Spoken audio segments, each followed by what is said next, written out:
Hello friends. Market इतना down है कि आप देखिए यहाँ पे 952 पॉइंट डाउन चल रहा है, 926 हो रहा है अभी। 950 पॉइंट डाउन है सेंसेक्स। 270 पॉइंट डाउन है निफ्टी। 22,548 पे चल रहा है निफ्टी। और सेंसेक्स 72,000 के आसपास चल रहा है। सब मार्केट इतना डाउन है कि आप अभी ख़रीदने पे आइएगा तो कोई शेयर खरीदिएगा ना, कोई शेयर, हर शेयर डाउन ही डाउन चल रहा है। मार्केट में इतना भयंकर क्या कहते हैं यानी तूफान आया हुआ है कि यानी मेरा भी पोर्टफोलियो देखिएगा तो रो दीजिएगा, ऐसा बुरा हाल है। लेकिन चलिए अपने थीम पे चलते हैं। हम लोग जो पिछले वीडियो में बात किए थे कि रुपया जो डाउन होता है ना, तो किस यानी जैसे देखिए इन्वेस्ट करने का क्या तरीका है। आप एक थीम को पकड़ लीजिए। जैसे क्रूड ऑयल का दाम बढ़ा हुआ है, तो क्रूड ऑयल के दाम बढ़ने पे कौन कौन सी कंपनी सफ़र करेगी। तो जैसे एच पी सी एल सफ़र करेगी, जैसे बी पी सी एल सफ़र करेगी, आई ओ सी एल सफ़र करेगी। तो अब सफ़र करने का टाइम है। जो जो कंपनी सफ़र कर रही है, सफ़र मतलब हिंदी वाला सफ़र नहीं जो घूम फिर कर रही है, इंग्लिश वाला सफ़र। जो जो कंपनी का हालत ख़राब है अभी क्रूड ऑयल के दाम बढ़ने से, तो जैसे मैंने अभी नाम बताया, तो उस कंपनी को आप अभी ले सकते हैं। और जब क्रूड ऑयल का दाम वापस से 60 70 50 के आसपास जाएगा, तब आप ले सकते हैं, तब आप बेच सकते हैं शेयर को। तो होगा क्या कि अभी तो यानी क्रूड ऑयल का दाम महंगा होने से ये I O C L, B P S C L, H P C L सस्ता हो गया है। और जैसे क्रूड ऑयल कच्चा तेल का दाम इंटरनेशनल मार्केट में कम हो जाएगा तो इनका शेयर बढ़ने लग जाएगा। तो हम लोग पिछले वीडियो में जो बात किए थे कि रुपया का वैल्यू 95 के आसपास चल रहा है, तो रुपया का वैल्यू 95 के आसपास चल रहा है, तो होगा क्या कि बहुत सा शेयर जो है ना, बहुत सा शेयर उसका प्राइस क्या कहते हैं डाउन हो गया है। तो अभी पूरा मार्केट डाउन है, आप इस पे फोकस मत कीजिए। आप इस थीम पे, अभी देखिए 1,000 पॉइंट सेंसेक्स गिर गया था, आप उस बात पे फोकस मत कीजिए। आप फोकस कीजिए इस बात पे कि रुपया डाउन है, अभी 95 के आसपास चल रहा है, तो हम कौन कौन सा शेयर ले सकते हैं। तो हम पिछले वीडियो में हम लोग क्या बात किए थे कि कौन सा शेयर क्या कहते हैं सफ़र कर रहा होगा।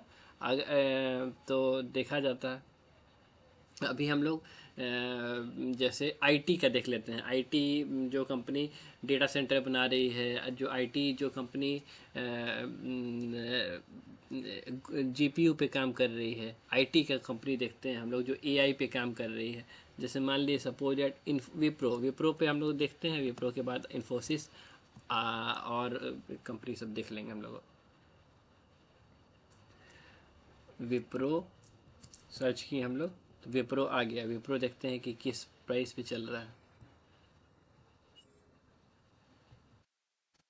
तो विप्रो खुल गया है 189 के आसपास विप्रो चल रहा है मार्केट।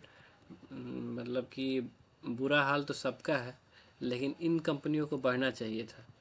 तो देखिए 52 वीक बाई ऑर्डर 54% यानी दिया गया है कि बाई कर लीजिए, और 45% है कि नहीं निकल जाइए इस शेयर से।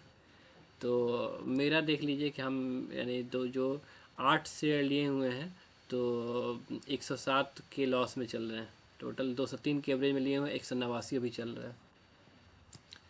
तो अभी मार्केट में चीख पुकार मचा हुआ है। मार्केट अभी बहुत भयंकर डाउन है अभी। उतना लेने का ही नहीं है।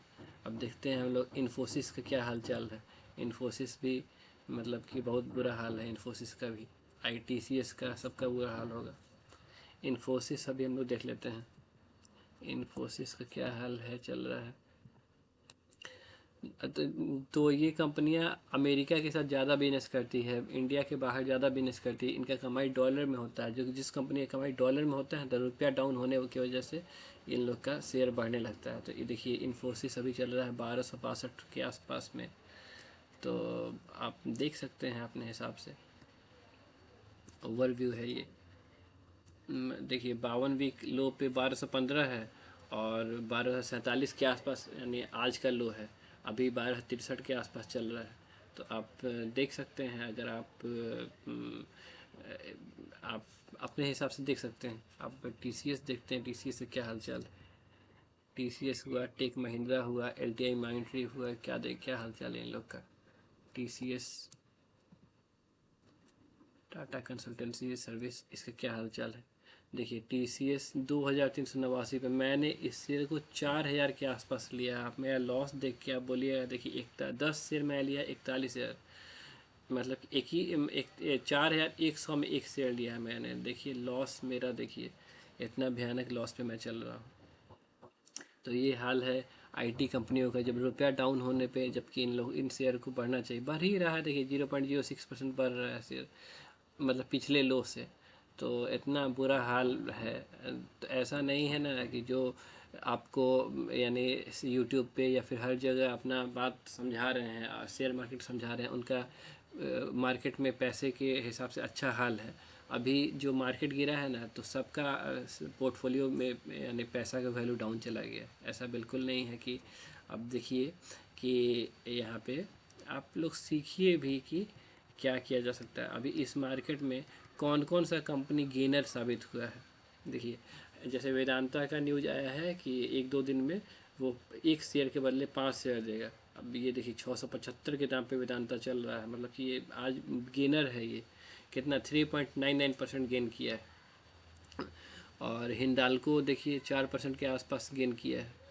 अडानी पावर देखिए 154 के आसपास चल रहा है, 0.61% का गेन है इसमें। ONGC देखिए, ONGC क्यों बढ़ रहा है? ONGC इसलिए बढ़ रहा है, इसका थीम समझिए कि जब क्रूड और कच्चे तेल का दाम महंगा होता है ना, तो ONGC और रिलायंस जैसी कंपनी का शेयर बढ़ने लगता है। तो ONGC देखिए यानी 1.79% बढ़ रहा है। भारत इलेक्ट्रॉनिक्स देखिए, हम लोग एक तो हम लोग बात किए थे कि नोवामा डिफेंस सेक्टर पर बुलिस है, जिसमें एक सेक्टर भारत इलेक्ट्रॉनिक्स भी था। तो भारत इलेक्ट्रॉनिक्स देखिए 2% के आसपास बढ़ रहा है। कोल इंडिया भी देखिए, न्यूज का असर है, कोल इंडिया का भी यानी न्यूज कुछ आया है तो कोल इंडिया भी बढ़ रहा है। देखिए रिलायंस इंडस्ट्रीज भी 0.66% बढ़ रहा है। गेल भी सरकारी कंपनी है, वो भी बढ़ रहा है। हिंदुस्तान जिंक बढ़ रहा है। अडानी पावर देखिए कि 0.56% बढ़ रहा है। सोलर इंडस्ट्रीज बढ़ रहा है। मैजागोंग डॉक शिप देखिए 0.65% बढ़ रहा है। अडानी ग्रीन एनर्जी 0.24% बढ़ रहा है। हिंदुस्तान एरोनॉटिक्स, हम लोग HAL के बारे में भी बात किए थे कि नोवामा एक ब्रोकरेज फर्म है जो हिंदुस्तान एरोनॉटिक्स लिमिटेड पे और भारत इलेक्ट्रॉनिक्स पे, 3-4 कंपनी पे हम लोग बात किए थे जिस पे बुलिश था। टाटा पावर कंपनी भी बढ़ रहा है, हम लोग इस पे भी बात किए हैं कि पावर सेक्टर बढ़ेगा। टाटा पावर सेक्टर जैसे टाटा पावर हो गया, टोरेंट पावर हो गया, JSW पावर हो गया, ये सब शेयर बढ़ेगा। अडानी पावर हो गया, ये सब बढ़ेगा, हम लोग बात किए हुए थे। अडानी इंटरप्राइज देखिए बढ़ रहा है। पावर ग्रिड, मतलब कि जब मार्केट पूरी तरीके से डाउन है तब ये blue chip company power grid corporation देखिए 0.25% बढ़ रहा है। इस पर हम लोग बात किए थे, अगर आप ये सब शेयर लिए होते तो आज फ़ायदे में होते। उसी तरीके से आप अगर यानी टॉप लूजर भी देख सकते हैं कि कौन कौन बहुत बुरा गिरा है। तो देखिए टाटा मोटर्स कमर्शियल व्हीकल 402 के आसपास चल रहा है। कोटक महिंद्रा गिरा हुआ है। एक्सिस बैंक का शेयर लगातार गिर रहा है, कुछ बैंक का कुछ ऐसा न्यूज आया है। चोलामंडलम इन्वेस्टमेंट देखिए NBFC फर्म भी गिर रहा है। मैक्स हेल्थ केयर इंस्टीट्यूट भी गिर रहा है। हुंडई मोटर भी गिर रहा है। यूनियन बैंक गिरा हुआ है। पंजाब नेशनल बैंक गिरा हुआ है। बजाज फिनसर्व गिरा हुआ है। बजाज होल्डिंग गिरा हुआ है। Canara bank, Indian railway, IRFC भी गिरा हुआ है। IRFC इसलिए हमको ज़्यादा चुभेगा नहीं क्योंकि मैं 20 के आसपास में ये शेयर लिया हूँ। SBI लाइफ इंश्योरेंस गिरा हुआ है। टाटा कैपिटल गिरा हुआ है। भारतीय एयरटेल गिरा हुआ है। देखिए ICICI बैंक गिरा हुआ है। स्टेट बैंक ऑफ इंडिया गिरा हुआ है। स्टेट बैंक मतलब बैंक का हर शेयर आज गिरा हुआ है, आप चाहिए तो ले सकते हैं। मुथूट फाइनेंस गिरा हुआ है। श्रीराम फाइनेंस गिरा हुआ है। महिंद्रा एंड महिंद्रा, मतलब इन सिचुएशन में भी बहुत सा शेयर, डॉक्टर रेड्डी लेबोरेटरी गिरा हुआ है। हम लोग जो बात किए थे कि फार्मा सेक्टर डॉलर का मजबूत होने से और रुपया कमज़ोर होने से फार्मा सेक्टर पर, डॉक्टर रेड्डी पे भी हम लोग बात किए थे, लेकिन यहाँ देखिए 0.92% डॉक्टर रेड्डी भी गिरा हुआ है। तो मतलब कि हम लोग जो बात करते हैं ना, 1-2% का गेन और लॉस पे बात नहीं करते हैं। हम लोग जो बात करते हैं वो लॉन्ग टर्म का लॉस या फ़ायदा पे बात करते हैं। तो ये मत सोचिए कि हमने डॉक्टर रेड्डी के बारे में बात किया था तो ये ऊपर जाना चाहिए था, ये नीचे चल रहा है, तो ऐसा कोई ये नहीं है। जाइडू लाइफ साइंस देखिए गिरा हुआ है। HDFC बैंक गिरा हुआ है। HDFC बैंक का अपना वजह है, वो यानी 3-4 दिन से न्यूज़ में है। HDFC बैंक गिरा हुआ है। तो ज़्यादा बॉदर नहीं करना है, मजबूत कंपनी नहीं है। अल्ट्राटेक सीमेंट देखिए 0.85% गिरा हुआ है। ये सब तो बात रहा ब्लू चिप कंपनी का। और भी आप देख सकते हैं स्क्रीन पे आपको जो दिख रहा है, टाटा स्टील गिरा हुआ है। वैसे टाटा स्टील मैंने 130 के आसपास में लिया हुआ था। विप्रो गिरा हुआ है, विप्रो पर हम बात किए अभी। नेस्ले इंडिया गिरा हुआ है, टाइटन कंपनी गिरा हुआ है। अभी टाइम हो रहा है 9:36, मार्केट खुल चुका है पूरी तरीके से। तो हम लोग देखते हैं कि मिड कैप में कौन कौन सा कंपनी गेनर साबित हो रहा है और कौन कौन सा कंपनी लूजर साबित हो रहा है। तो मिड कैप में हम लोग बात करें, देखिए टाटा मोटर्स कमर्शियल, अच्छा निफ्टी 500 में टाटा मोटर्स है। निफ्टी मिड कैप में हम लोग चलते हैं। मिड कैप में कौन कौन से, देखिए एलजी इलेक्ट्रॉनिक्स लूजर है। ग्रो पे ही हम लोग देख रहे हैं, ग्रो का तो ग्रो लूजर हो रहा है 4% के आसपास।